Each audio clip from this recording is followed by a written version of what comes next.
রহমতে আলম, তুমি রহমতে আলম জানেতা সারা দুনিয়া। রহমতে আলম, তুমি রহমতে আলম জানেতা সারা দুনিয়া। রহমতে আলম। এই পর্যন্ত মুখস্থ হয়েছে না? এখন একটু গুনগুন করে গাইবো সবাই একসাথে, ঠিক আছে? 1 2 3 গো।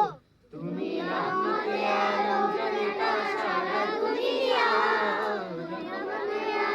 দেখো, খেয়াল করো, খেয়াল করো, আমার দিকে খেয়াল করবা, ঠিক আছে? তোমরা তোমরা কমন বুঝো, গানের কমন বুঝো?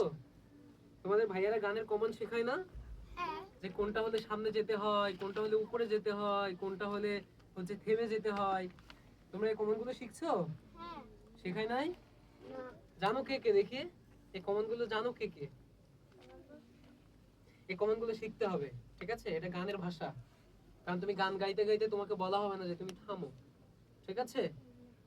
এটা হচ্ছে মানে বাচন ভঙ্গির মাধ্যমে কি করা হয়, বোঝানো হয়। বুঝতে পেরেছো? গানের হচ্ছে কয়েকটা কমন আছে, তার ভিতরে আমরা যদি এভাবে যদি দিই তাহলে থেমে যেতে হবে, এই থামো। এই যে মুখে বলি না এই থামো, এটার মানে হচ্ছে থামো, ঠিক আছে? আর এই যে সামনে এগিয়ে যাওয়া, ঠিক আছে? ঘুরে সামনে কি